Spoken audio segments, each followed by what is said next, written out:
Bom dia, queridos, mais uma vez juntos para compartilhar a palavra de Deus, o livro de Salmos. Eu sou o pastor Luiz, da Igreja Vida Nova, e quero mandar um abraço para todos, em nome de Jesus. Vamos começar lendo o texto primeiro. Salmo 33, diz assim: Louvor ao Criador e Preservador. Exultai, ó justos, no Senhor, aos retos fica bem louvá-lo. Celebrai o Senhor com harpa, louvai-o com cânticos, no saltério de 10 cordas, entoai novo cântico, tangei com arte e com júbilo. Porque a palavra do Senhor é reta e todo o seu proceder é fiel. Ele ama a justiça e o direito, e a terra está cheia da bondade do Senhor. Os céus por sua palavra se fizeram, e pelo sopro da sua boca o exército deles.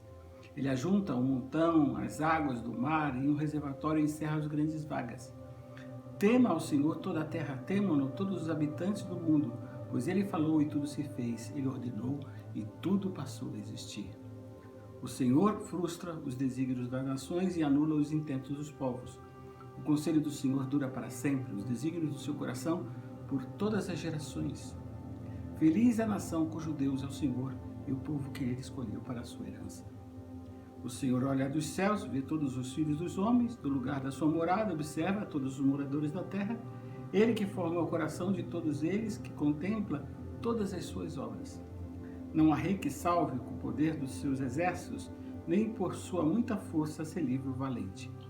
O cavalo não garante a vitória, a despeito de sua grande força, e ninguém pode livrar. Eis que os olhos do Senhor estão sobre os que temem, sobre os que esperam na sua misericórdia, para livrar-lhe a alma da morte e no tempo da fome conservar-lhe a vida. Nossa alma espera no Senhor, nosso auxílio e escudo. Nele, o nosso coração se alegra, pois confiamos no seu santo nome. Seja sobre nós, Senhor, a tua misericórdia, como de ti esperamos. Davi foi sempre um homem de luta, desde a sua época de pastor.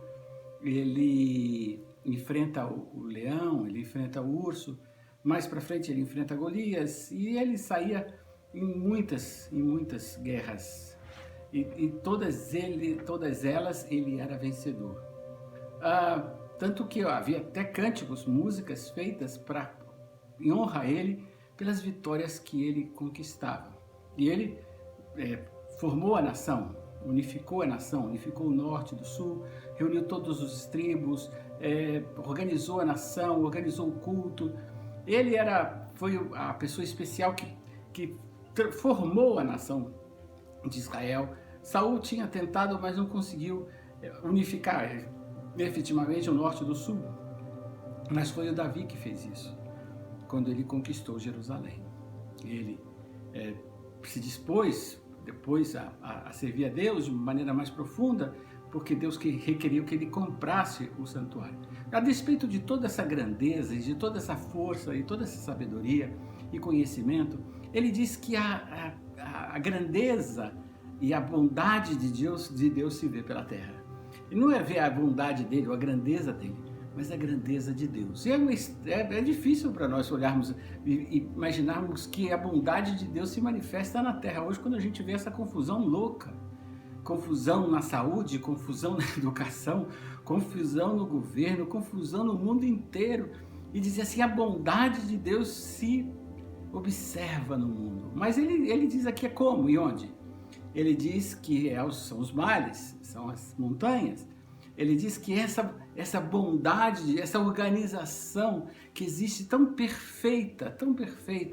Hoje nós estamos passando o inverno, no norte está passando o verão agora, e a terra se move perfeitamente de uma maneira sincronizada, as marés, as ondas, tudo é feito de uma maneira tão preciosa, tão graciosa, que Deus fez pela sua palavra aos homens. Mas, lamentavelmente, nós estamos destruindo a terra desde o Éden, desde o princípio de tudo. Nós fomos e somos os devoradores de toda essa sabedoria. Nós consumimos essa sabedoria. Nós destruímos aquilo que Deus nos deu como presente. E ele fala que os povos que a terra foi dividida, e a Bíblia fala que são 70 povos, apesar de hoje temos quase 200 nações, mas a Bíblia ele diz que Deus frustra os desígnios das nações. e anula os intentos dos povos. E por que ele diz isso? Porque os intentos dos povos e os desígnios das nações são contrárias, a bondade deles são contrárias a tudo aquilo que ele fez. Por quê? Porque eles estão movidas por interesses econômicos, interesses às vezes pessoais de organizações, de pessoas. É o que nós estamos vendo e visto nas televisões, nas programações, nas reportagens. Há um interesse, vemos nessa questão do roubo de dinheiro, de verbas destinadas ao coronavírus. As pessoas não estão interessadas no bem-estar dos outros, elas estão interessadas no seu próprio bem-estar. E aí Deus vai frustrando isso, vai tirando o chão do pé de muitas pessoas. Mas ele diz assim, ó, feliz é a nação cujo Deus é o Senhor e o povo que ele escolheu para a sua herança. Muitos dizem, né, Deus é brasileiro. Eu tenho bastante dúvidas sobre essa afirmação. Aliás, bastante não, eu tenho certeza que essa afirmação é mentirosa, porque a gente olha para aqui e diz assim, olha, se a gente não tem muita tragédia aqui, a gente tem algumas coisas tão difíceis de se engolir, tanta corrupção, tanto desmando, tanta violência social, tantos os problemas que temos, que eu acho que se a gente tivesse um desses furacões ou terremoto, a gente já estaria no chão há muito, muito tempo. Ele diz assim, olha, não adianta vocês confiarem no seu exército. Não adianta confiar na força do cavalo. Entenda que o cavalo era a cavalaria, a grande força do exército da antiguidade eram os cavalos. Ele diz assim que, olha, o cavalo não garante vitória a despeito de sua grande força. E a ninguém pode livrar. Você olha hoje a nossa realidade, quando nós temos todo mundo, todos os exércitos do mundo, nos seus quartéis, aliás, alguns nas suas casas, trancafiados, trancados, e um vírus desconhecido, fazendo com que todas as nações sejam frustradas, sejam, como diz o texto, anuladas os intentos de cada povo.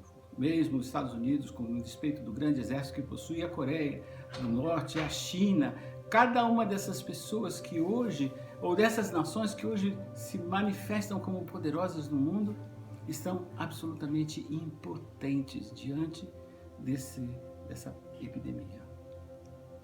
Isso para mostrar o quanto nós somos frágeis, o quanto nós precisamos de Deus, o quanto nós, sem Deus, não vamos chegar a lugar nenhum.